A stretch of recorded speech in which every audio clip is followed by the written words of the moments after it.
I was scrolling through my aunt's Facebook when I saw it. The family reunion photo. 37 people smiling at the camera. I counted twice to be sure. Then I checked the other albums. Christmas. Thanksgiving. My cousin's wedding. I wasn't in any of them. Not cropped out. Photoshopped out. Like I'd never existed. I didn't call them. Didn't ask why. I just made one decision that I knew would change everything. The decision was simple. Delete their numbers. Block them everywhere. Move apartments without telling anyone the address. Disappear. But I'm getting ahead of myself. Let me show you what led to that moment. I'm the middle child of 3. Older brother Marcus. Younger sister Claire.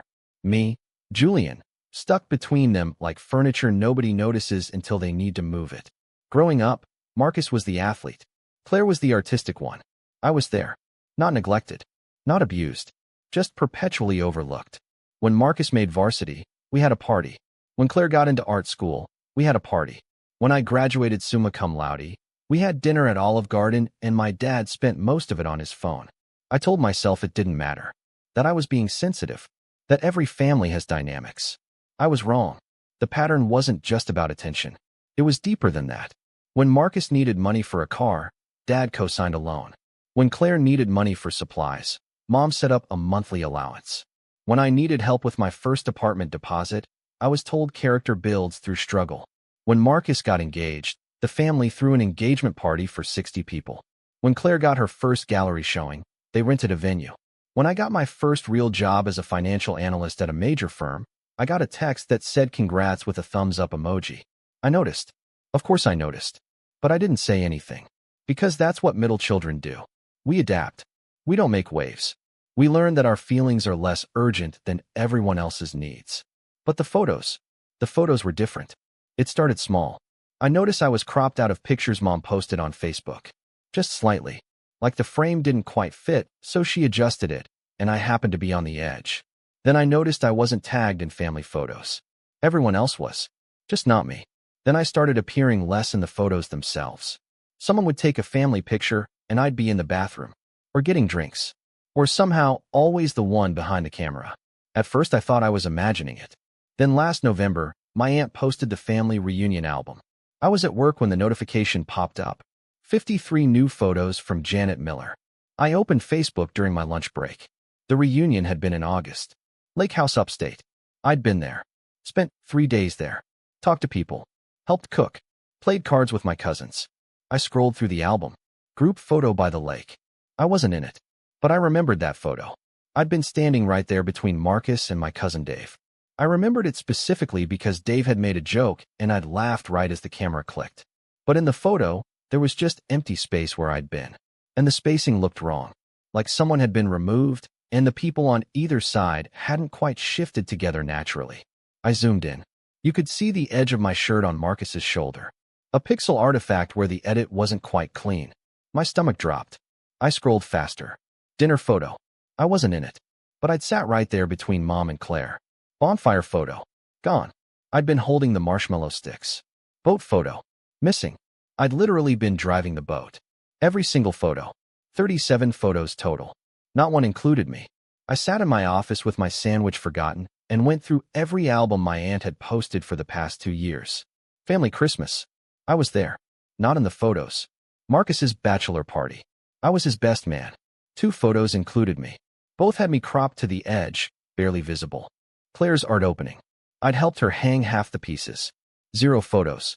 I checked my mom's Facebook. Same thing. Years of photos. Holidays, birthdays, random Sunday dinners. I appeared in maybe 5% of them. And in those, I was always partially cropped or in the background, out of focus. I checked Marcus's Instagram. His wedding photos from 3 years ago. I was the best man. I gave a speech. I was in the wedding party. The official photos showed the groomsmen. I'd been edited out. There was a strange gap in the lineup where I should have been. You could see part of my sleeve on the guy next to me. Someone had gone through and systematically removed me from years of family photos. Not all of them. That would be too obvious. Just enough that anyone scrolling through would think I was rarely around. That I was distant. That I wasn't really part of things. I sat there until my lunch break ended. Then I went back to work and didn't mention it to anyone. That night, I went home to my apartment, and opened every social media account I had. I went through my own photos, the ones I'd been tagged in by family members. Half of them had been untagged. Photos I knew I was in. Group shots from holidays and events. Someone had gone through and removed my tags. I checked the cloud storage I shared with my family. Old photos from childhood, high school, college. The shared albums. Photos were missing. Not deleted from existence. Just removed from the shared albums. Moved to private folders I didn't have access to. I found one album called Extended Family. It had been edited 2 months ago. By my mother. I checked the edit history. 43 photos removed. I clicked on the trash folder. All 43 photos included me. I closed my laptop and sat in the dark. Here's what I couldn't figure out. Why? I wasn't estranged. Wasn't fighting with anyone. Hadn't done anything wrong that I could think of. I showed up to events. Was polite. Helped when asked.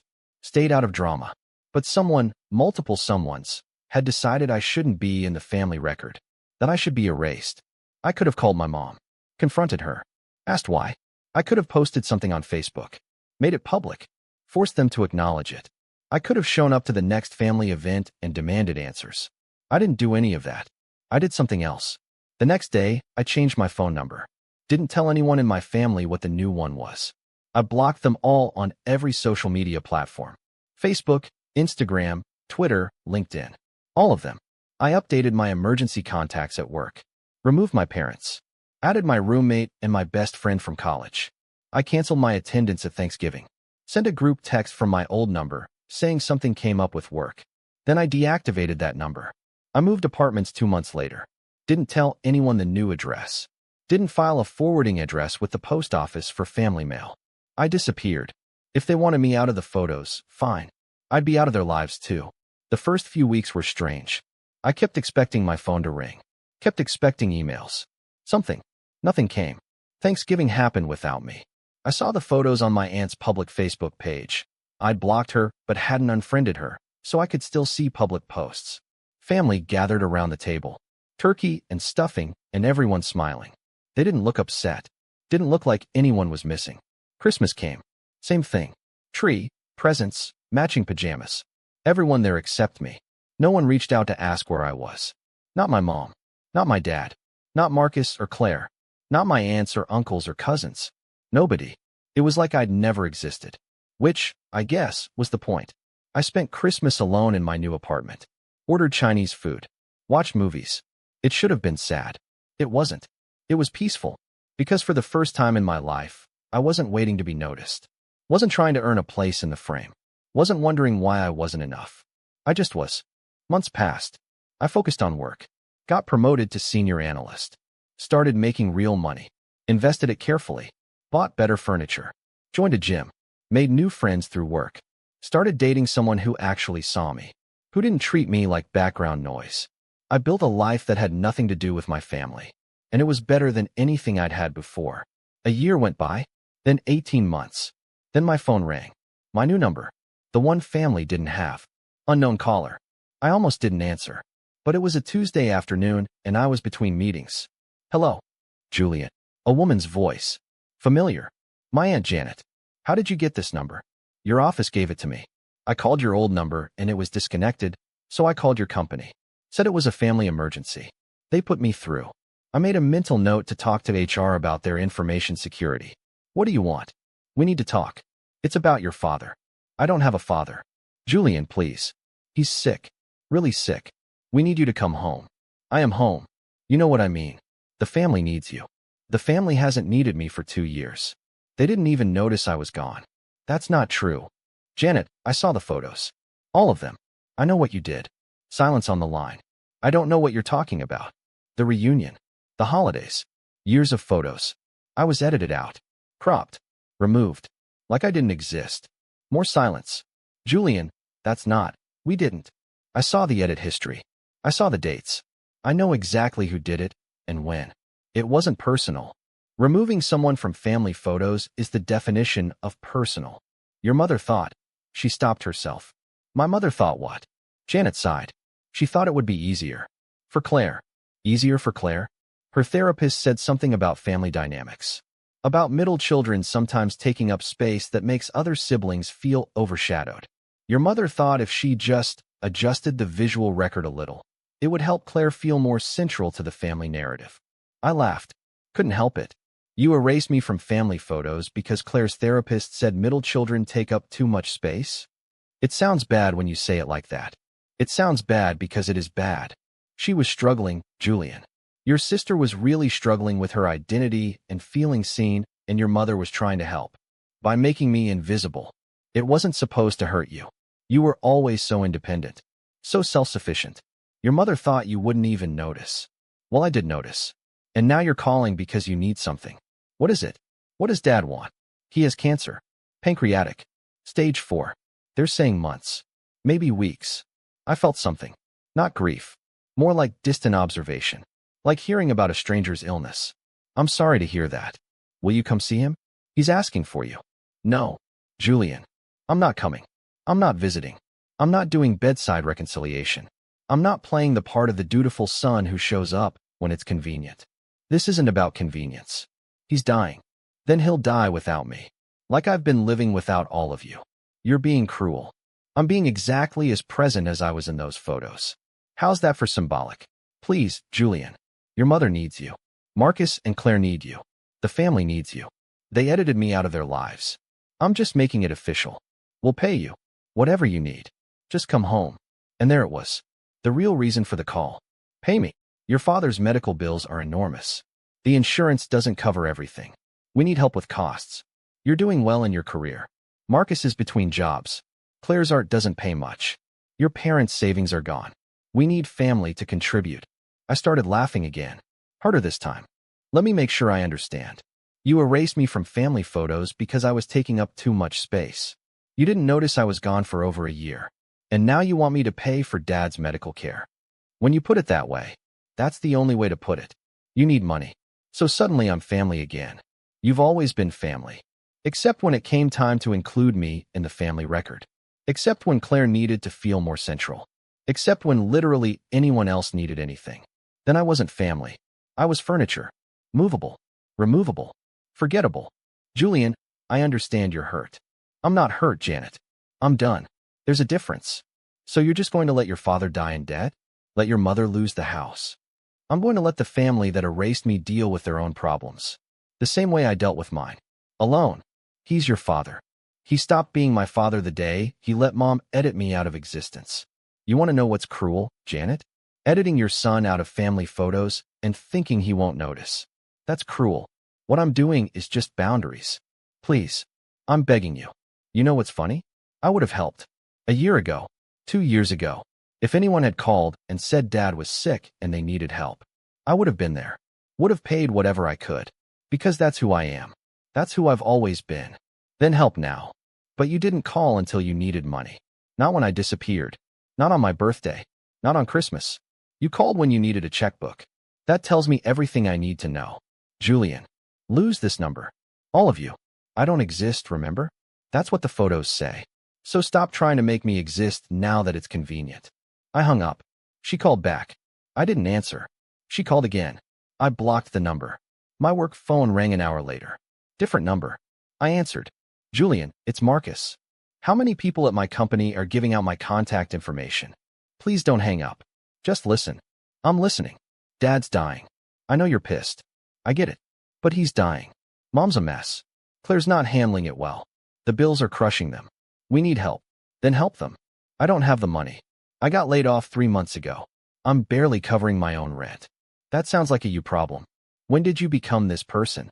When you all decided I wasn't worth keeping in the family photos. Silence. You knew? His voice changed. Quieter. About the photos? Of course I knew. I was there for those events.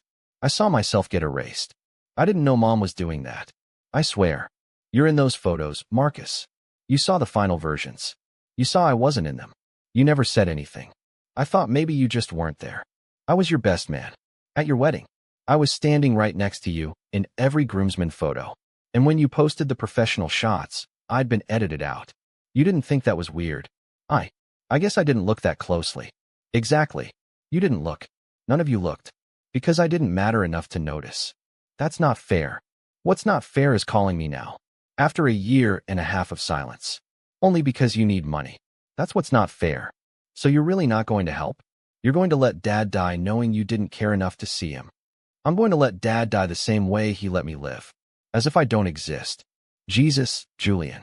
When did you get so cold? I'm not cold. I'm just done being warm to people who only notice me when they need something. There's a difference. He's your father. Then where was he when I needed a father? Where was he at my college graduation? At my first job? When I moved? When I got promoted? When I needed help with my apartment deposit? Where was the father then? Marcus didn't answer. I'll tell you where. He was focused on you. On Claire. On everyone except me. And now that he's dying, suddenly I'm supposed to show up? Suddenly I matter? No. I don't work like that anymore. You're going to regret this. Maybe. But I'm not going to regret it as much as I regretted being invisible for 30 years.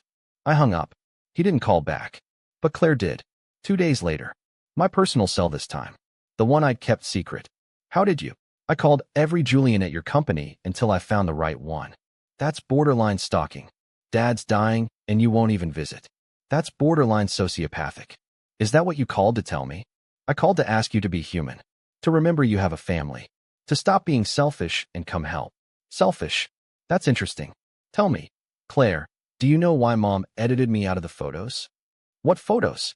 The family photos. Years of them. I was removed. Photoshopped out. Cropped. Erased. Did you know about that? I don't know what you're talking about. Your therapist told Mom that middle children take up too much space. That I made you feel overshadowed. So Mom systematically removed me from the family photo record. To make you feel more central. Silence. Claire, that's not. I never asked her to. But you knew. You saw the photos. You knew I wasn't in them. I thought you just weren't there. I was there. I was always there. I just wasn't worth including in the memory. Julian, I'm sorry. I didn't know. You knew enough. You knew I wasn't in the photos. You knew I wasn't getting tagged. You knew I was disappearing. And you didn't say anything because it benefited you. That's not fair. What's not fair is that the family only remembers I exist when they need money. That's what's not fair. We need help. Actual help. The medical bills are over $200,000. The house is going into foreclosure. Mom can't work because she's taking care of Dad full time. We're drowning. Then sell the house. It's the family house. It's a house. Sell it. Downsize. Figure it out. You could fix this. You could help us. I could. But I won't. Why? Because you're mad about some photos? Because for my entire life, I've been the one who helps. Who shows up. Who doesn't make waves. And it got me erased. Literally erased from the family record. So no. I'm not helping. I'm not fixing this. I'm not being the solution to problems I didn't create. People are going to think you're a monster. Let them. I'd rather be a monster who sets boundaries than a ghost who gets erased. I hope you can live with yourself. I'm living better than I ever did when I was part of that family. She hung up this time. The call stopped after that. For a few weeks. Then my mom called. Same pattern. Got my number from work. Demanded I help. Cried. Begged. Played the guilt card. I listened to her voicemail. Deleted it. Blocked the number. Then my dad called. I didn't recognize the number, so I answered. His voice was weak. Thin. Barely above a whisper. Julian. It's Dad. I should have hung up. Should have blocked him immediately. But I didn't. What do you want? I'm dying, son. I just wanted to hear your voice. You're hearing it. Now what? I'm sorry. For everything. For not seeing you. For letting your mother do what she did. For not being the father you deserved. Okay. That's it. Just okay. What do you want me to say? That it's fine. That I forgive you? I don't. I understand. But I need you to know something. What? I was proud of you. Always. Even if I didn't show it. That means nothing to me. I know. But I needed to say it. Why? So you can die with a clear conscience? So you can tell yourself you tried? This isn't about me. It's about you feeling better. Maybe. Maybe you're right. I am right. Will you come see me? Before I die? Just once. No. Please, Julian. I'm your father. You're a man who helped create me. That's biology. Being a father is more than that. And you never were. I'm sorry. You keep saying that. But you're only sorry now. You weren't sorry when I graduated. When I got promoted. When I needed help. You were only sorry when it mattered to you. I was wrong. You were absent. There's a difference. I don't want to die like this. With you hating me. I don't hate you. I nothing you. You're a stranger who happens to share my DNA. That's all. He started crying. I could hear it through the phone. Weak, broken sounds. I felt nothing. Goodbye, Dad. Please. I hung up. He called back. I blocked the number. He died 3 weeks later. I found out through my aunt's Facebook post. Public, so I could see it even though she was blocked. Lost a wonderful man today. Heaven gained an angel. Family is everything. I read it. Closed the app. Went back to work. I didn't go to the funeral. Didn't send flowers. Didn't reach out. They sent me the funeral announcement anyway. Someone found my address somehow. Probably paid for a record search. The card said, "In lieu of flowers, donations can be made to the Family Medical Fund." I threw it away. A week after the funeral, I got a letter from Marcus. Handwritten. Must have cost him effort. It said, "You weren't there. Dad asked for you until the end. Mom's devastated. Claire's barely functioning.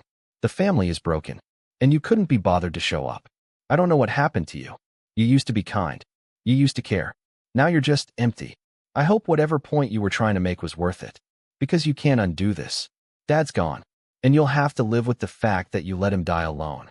Don't contact us again. You're not family anymore." I read it once.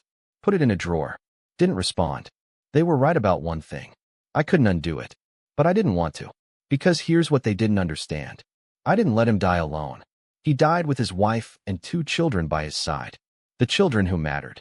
The ones who were in the photos. I was already gone. Had been for years. They just finally noticed. Months passed. The family stopped trying to reach me. Stopped calling my work. Stopped sending letters. I was officially erased.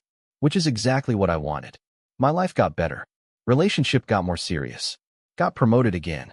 Bought a condo. Started traveling. Made new friends who actually valued me.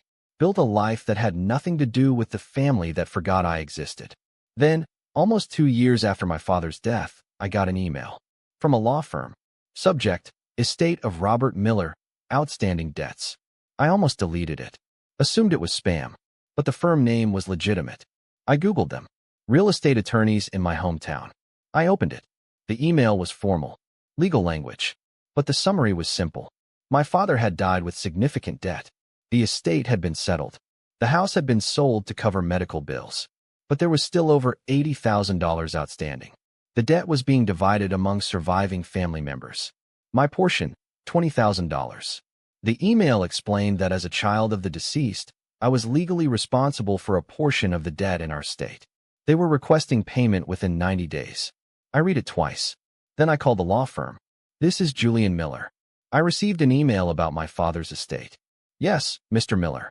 We've been trying to reach you. Your family said you'd moved, and they didn't have current contact information." "I'm sure they did. I want to clarify something. You're saying I'm responsible for $20,000 of my father's debt?" "That's correct. Under state law, children can be held responsible for parental debt in cases where the estate is insufficient to cover outstanding medical bills."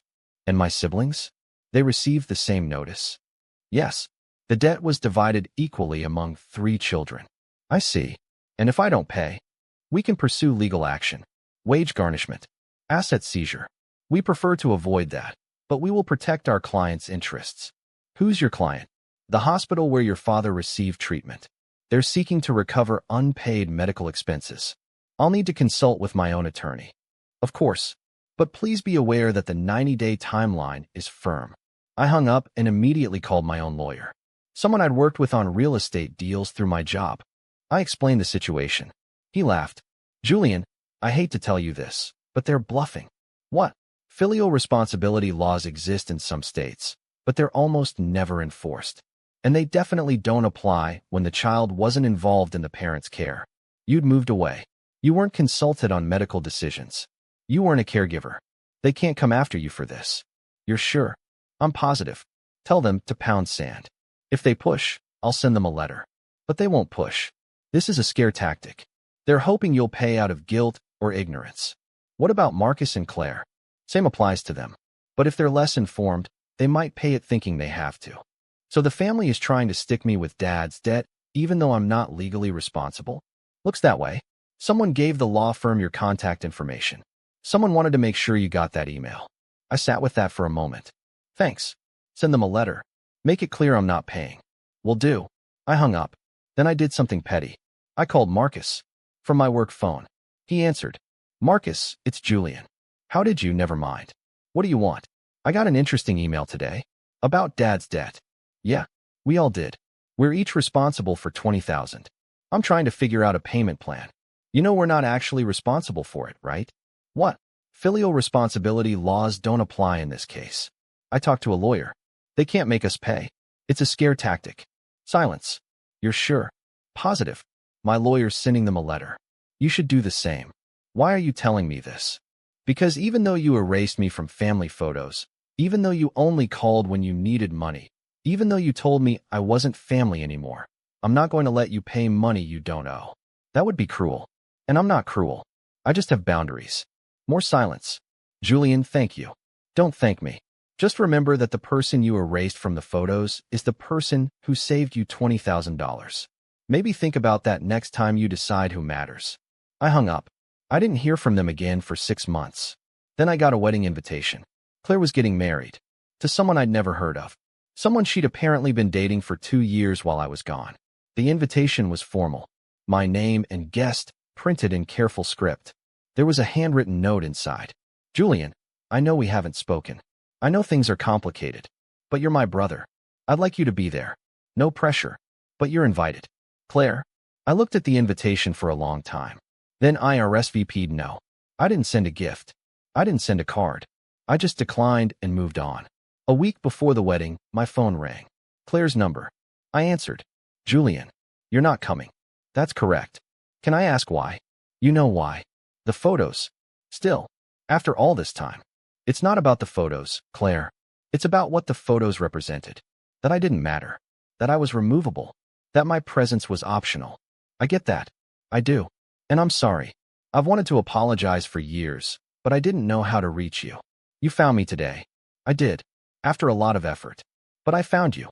And I'm asking you, as your sister, to please come to my wedding. Why? Because you're my brother. Because I want you there. Because I miss you. You didn't miss me for 2 years. You didn't miss me at Dad's funeral. You didn't miss me during the medical bills.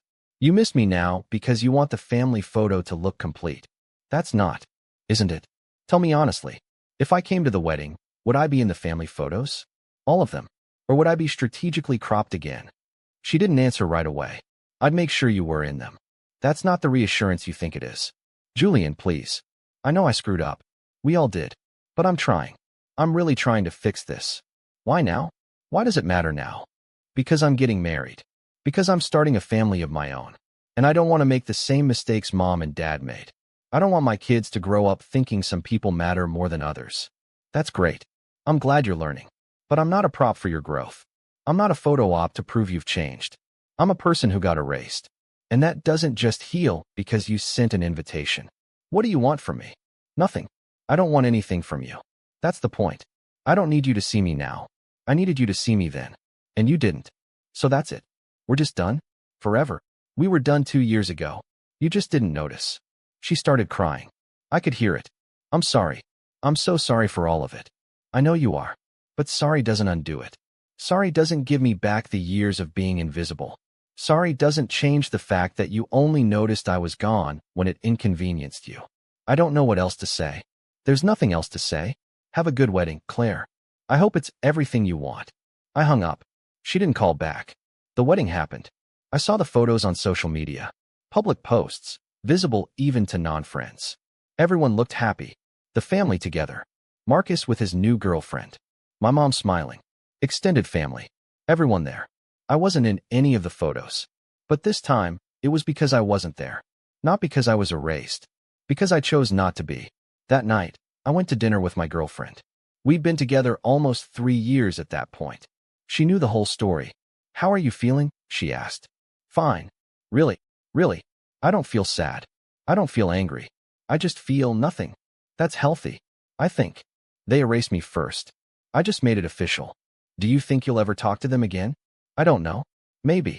If they figure out how to see me without needing me. But I'm not holding my breath. You're better off without them. I know. And I did know. My life was better. Objectively better. I made more money. Had better relationships. Felt more seen and valued than I ever had with my family. They'd erased me from the photos thinking I wouldn't notice. I disappeared from their lives making sure they would. A year later, I got engaged. Posted about it on social media. Made it public. My mom commented. Congratulations, sweetheart. So happy for you. I deleted the comment. Blocked her. Marcus sent a message. Happy for you, man. She's lucky. I didn't respond. Blocked him. Claire sent a long message about how she wished we were close enough that she could be happy for me in person. About how she hoped I'd invite her to the wedding. I read it. Deleted it. Blocked her. I got married 6 months later. Small ceremony. 20 people. My closest friends. My fiancé's family. People who actually knew me.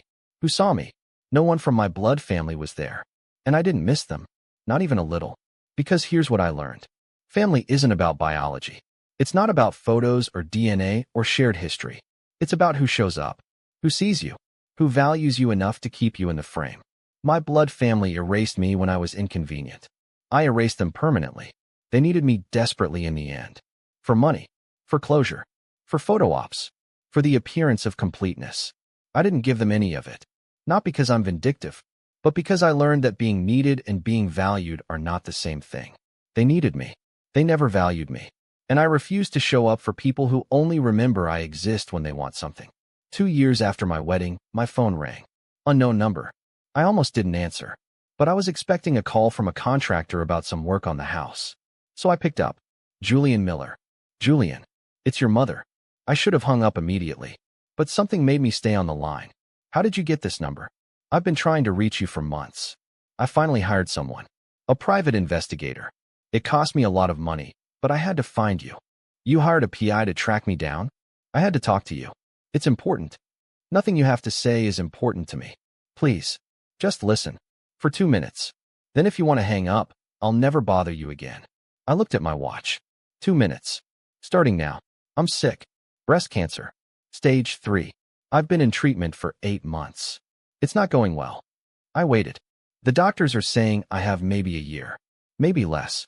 And I can't die without talking to you. Without apologizing. Without making things right. You're apologizing because you're dying. Not because you're sorry. I'm apologizing because I am sorry. I was sorry before I got sick. But I didn't know how to reach you. Didn't know if you'd even listen. I wouldn't have. I know. But Julian, please. I need you to understand something. What I did with the photos. It was wrong. I know that now. I was trying to help Claire, but I was hurting you. And I didn't see it. I didn't see you. I know. I'm sorry. I'm so sorry. If I could go back and change it. But you can't. So this apology is meaningless. It's not meaningless to me. But it is to me. You're dying. So suddenly you want to clear your conscience. You want me to forgive you so you can die in peace. But that's about you. Not me. I want to see you. Before I die. Please. No. Julian. You had years to see me, Mom. Years when I was alive and present and right there. You chose not to. You chose to erase me. Now you're dying, and you want me to show up so you feel better about the choices you made. I'm not doing that. I'm your mother. You were my mother. Past tense. You stopped being my mother when you decided I was disposable. I never thought you were disposable. You edited me out of family photos. For years. That's the definition of disposable. I was wrong. I was so wrong. But I'm trying to make it right. You can't make it right. It's too late. You're dying. I'm living. And I'm living better without you. So no, I'm not coming to see you. I'm not giving you closure. I'm not forgiving you. You can die exactly the way I lived. Invisible to the people who should have seen you. Please don't do this. Goodbye, Mom. I hung up. She called back. I blocked the number. She sent letters to my house. I returned them unopened. She had Claire call me. I didn't answer. She had Marcus try. Same thing. She hired another PI to show up at my office. Security escorted him out. She was persistent. I'll give her that. But I was more stubborn. She died 7 months later. I found out through an obituary someone from my old life sent me. An old college friend who didn't know the full story. Hey, saw your mom passed. I'm so sorry for your loss. Let me know if you need anything. I replied, thanks. I appreciate it. I didn't tell him I hadn't spoken to her in years. Didn't explain the whole story. Just moved on.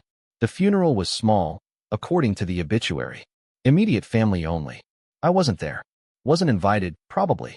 Or maybe I was, and they didn't bother trying to reach me. Either way, I didn't go. Claire sent me a message afterward. Somehow found a way through my privacy settings. Mom died asking for you. She wanted to see you one more time. I hope you're happy with your choice. I read it. Didn't respond. Reported the account for harassment. Marcus sent an email to my work. You let both our parents die without seeing them. I hope it was worth it. I hope you can live with yourself. I forwarded it to HR. He got a cease and desist letter from the company's legal team. The attempt stopped after that. For a while.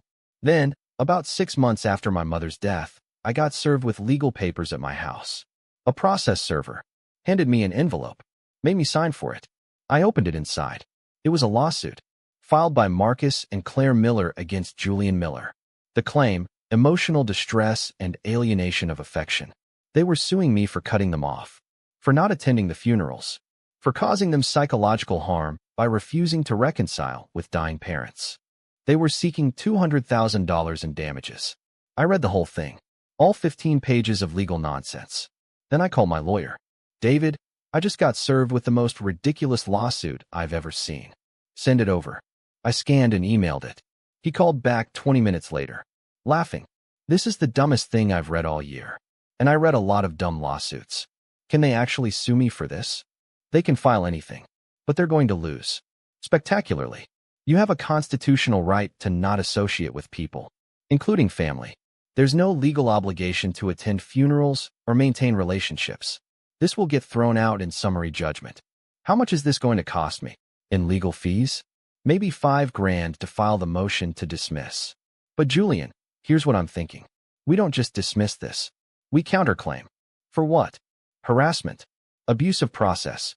We document every call, every letter, every PI they sent. Every attempt to contact you after you made it clear you wanted no contact. We flip this and make them pay your legal fees plus damages. Will that work? I think it will. And more importantly, it will make them stop. Because right now, they think they can keep coming after you. We need to make it expensive for them to try. Do it. He did.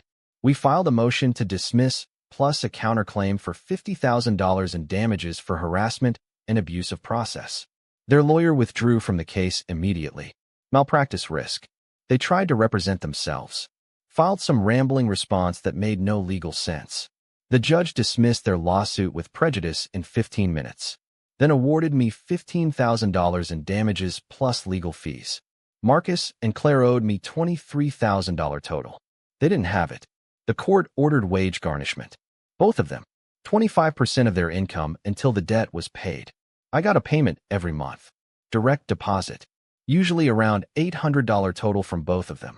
I donated every payment to a charity that helped children in foster care. Kids who actually had no family. Kids who knew what real abandonment looked like. Not entitled adults who couldn't handle the word no. The garnishments lasted for 2.5 years. During that time, neither of them contacted me once. When the debt was finally paid off, I got a letter from the court. Case closed. Obligation fulfilled. That same day, I got an email from Claire. You won. Are you happy? You turned your own family into debtors. You made us pay for not being perfect. I hope it was worth it. I hope your new family knows what kind of person you really are. I read it once, then replied, I didn't turn you into debtors. You did that when you sued me frivolously. I didn't make you pay for not being perfect. I made you pay for refusing to respect boundaries. And my new family knows exactly who I am. Someone who doesn't tolerate being erased. Good luck with your life, Claire. Don't contact me again. I never heard from her after that. Or from Marcus. Or from anyone in that family. Which was exactly what I wanted. My wife and I had our first child 2 years ago. A daughter. We named her after my wife's grandmother. Someone who actually mattered. We posted birth announcements on social media. Made them public. My blood family could see them if they looked. I don't know if they did. I don't check. Because here's what I finally learned. Being family means nothing if there's no respect. Being blood means nothing if there's no value. Being related means nothing if there's no seeing. They erased me from photos thinking I wouldn't notice. I disappeared from their lives making sure they'd never forget. They needed me desperately. I stayed gone permanently. Not out of cruelty, but out of self-preservation. Because the worst thing you can do to someone isn't erasing them from photos. It's erasing them from photos and then expecting them to show up when you need them. That's not family. That's convenience. And I refuse to be convenient anymore. They chose my sister over me. I chose myself over all of them. And I sleep better than I ever did when I was trying to earn a place in their frame. Sometimes people ask if I regret it, if I feel guilty, if I wonder what could have been different. I don't, because I know exactly what would have been different. I would have shown up to those funerals, would have paid those medical bills, would have been in those photos, and they still wouldn't have seen me. They would have just had access to me. And access without value is just use. I'm done being used. They erased me from family photos. I disappeared from their lives. Then they needed me desperately, and I stayed gone. Not because I'm heartless, but because I finally learned to value myself more than they ever did. That's not revenge. That's just boundaries. And boundaries, I've learned, are the only thing that separates being family from being furniture. They chose to treat me like furniture. I chose to remove myself from their house. And now they're stuck with the space where I used to be. Empty, visible, permanent, just like I was in those photos. Except this time, they can't edit me back in.